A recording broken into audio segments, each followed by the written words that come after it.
आदरणीय बघेल साहब से, सर ये थोड़ा उधर कि वो अपनी बात रखेंगे, फिर मुकुल जी अपनी बात रखेंगे और फिर हम आपके सवाल लेंगे।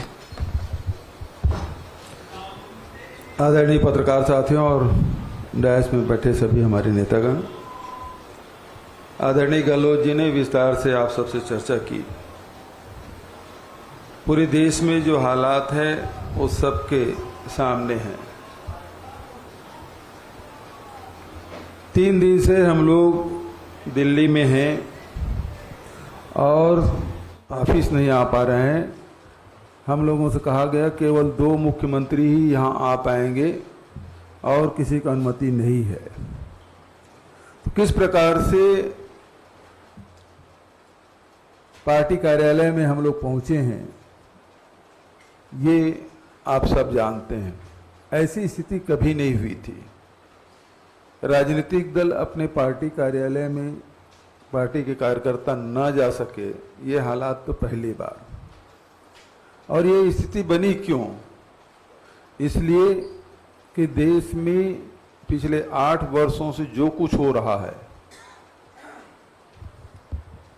उस सबको एक व्यक्ति लगातार केंद्र सरकार के नाकामियों पे, उनके गलत इरादों पे, उनके गलत फैसलों पे उंगली रखते चल रहा है। वो राहुल गांधी जी, चाहे भूमि अधिग्रहण बिल की वापसी का मामला हो, चाहे नोटबंदी का हो, जीएसटी का हो, चाहे वो लॉकडाउन लगाने की स्थिति हो, चाहे वैश्विक महामारी की तैयारी के संदर्भ में हो, चाहे देश में बढ़ रहे बेरोजगारी, महंगाई की बात हो, अन्नदाताओं को जो उनको मेहनत की कीमत नहीं मिल रहा हो, इन सब मामलों पे लगातार, चाहे देश के सीमा की सुरक्षा का मामला हो, यहाँ के भारत की भूमि को जिस प्रकार से कब्जा कर रहे हैं, उन सब मामलों पे लगातार राहुल जी आवाज़ बुलंद कर रहे हैं। ऐसी स्थिति में जब देश में महंगाई बढ़ रही है, बेरोजगारी बढ़ रही है, तो इन लोगों ने तय किया कि एक इस व्यक्ति को दबा दिया जाए, इस व्यक्ति को परेशान किया जाए, तो हमारे खिलाफ कोई बोल नहीं पाएगा। दरअसल इनका जो राष्ट्रवाद है वो आयातित राष्ट्रवाद है और उस राष्ट्रवाद में यही है कि जो भी विरोध में हो उसको दबा दिया जाए, कुचल दिया जाए, रौंद दिया जाए। और उसी तर्ज पे चलते हुए ये सारी गतिविधियां आप देख रहे हैं कि जिस प्रकार से सेंट्रल एजेंसियों का दुरुपयोग केंद्र की सरकार कर रही है, जितने भी विपक्षी दल के लोग हैं उसे किसी न किसी मामले में फंसाकर उसके मुंह को बंद करने की कोशिश की जा रही है। लेकिन अभी वो राहुल जी के मुंह में हाथ डालने की कोशिश उन्होंने की है। मैं समझता हूं कि उनको बहुत महंगी पड़ेगी। आप कार्यालय में आने से प्रतिबंध लगा रहे हैं, पत्रकारों पे के आने पे प्रतिबंध लगा रहे हैं, राजनीतिक गतिविधियों को रोकने की कोशिश आप कर रहे हैं।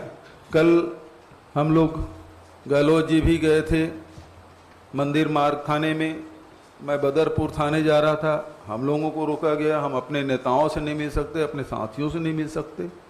ये कहाँ का लोकतंत्र है और कब तक ऐसा चलेगा?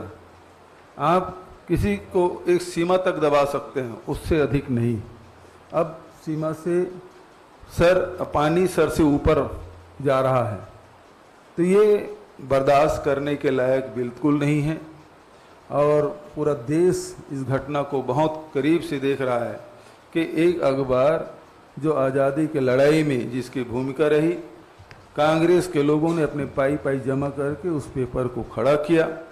और ये भी आप सबको पता है कि जब महात्मा गांधी ने अंग्रेजों भारत छोड़ो का नारा दिया था और आंदोलन चला था, तो उस समय भी अंग्रेजों ने इसे प्रतिबंध कर दिया था और फिर इसे 47 के बाद फिर से शुरू किया गया।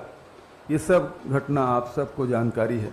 उस अखबार को बचाने के लिए, एक ऐतिहासिक धरोहर है हमारी, और उसको बचाने के लिए कांग्रेस पार्टी के नेता के अध्यक्ष के नाते सोनिया जी, राहुल जी ने जो कदम उठाए हैं उसको ये मनी लॉन्ड्रिंग के दायरे में लाने की नाकाम कोशिश कर रहे हैं और इस माध्यम से राहुल जी को, सोनिया जी को बदनाम करने की कोशिश कर रहे हैं। मैं समझता हूं कि ये लाख कोशिश कर लें लेकिन उसमें सफलता नहीं मिलेगी।